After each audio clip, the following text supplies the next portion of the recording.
Už dávnejšie sme v nečakaných súvislostiach rozprávali o otváraní vína. Dnes bude, tak trochu, reč o otváraní piva a podobne balených nápojov, pretože video bude o dobre známej páke. Ale aby sme sa naučili niečo nové, posvietime si na dve menej očakávané inkarnácie tohto jednoduchého stroja.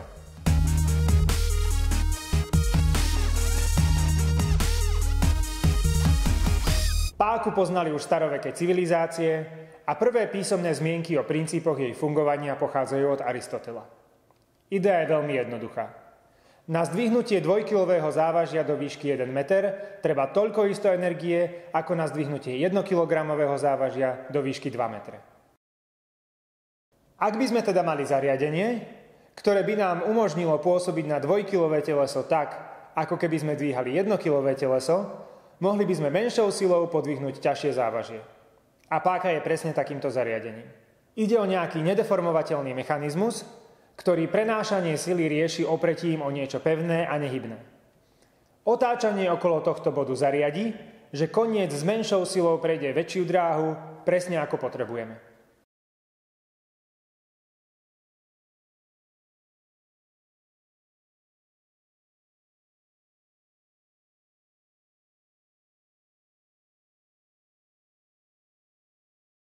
Tento princíp sa dá využiť dvomi rôznymi spôsobmi.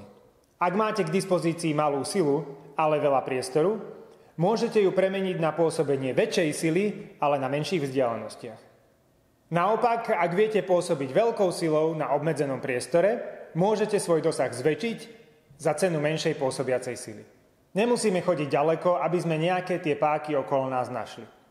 Okrem otváračov sú to napríklad nožnice, kliešte, luskáčiky, pinzety, udice, fúriky, studne, lopaty, rýle, otvárače na konzervy, plechovky, rôznoramenné váhy, šrobováky, páčidlá, zdviháky, žeriavy, veslá, braná, kľučky, ventily, katapulty, orezávačky alebo bagre.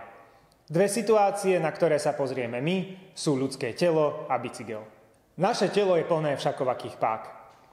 Pevnými miestami sú kĺby, nedeformovateľnými vecami kosti, silou pôsobia svaly a záťažou sú časti nášho tela alebo predmety okolo nás, s ktorými chceme hýbať. Rôznych fínd a zlepšovákov je pri upínaní svalov a ich sťahovaní veľmi veľa. Jednou z takýchto fínd je jablčko v kolene. Šlachy, ktoré upínajú stehenný sval na kosti predkolenia, vedú aj ponad túto kosť.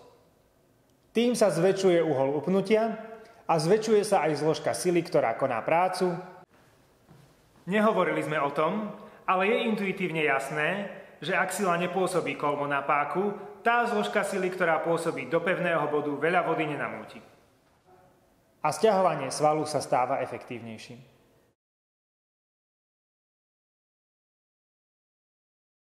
Na bicykli sú páky trochu skryté, ale rýchlo ich nájdeme. Prvá začína pri našich nohách, z ktorých reťaz prenáša silu na zadné koleso.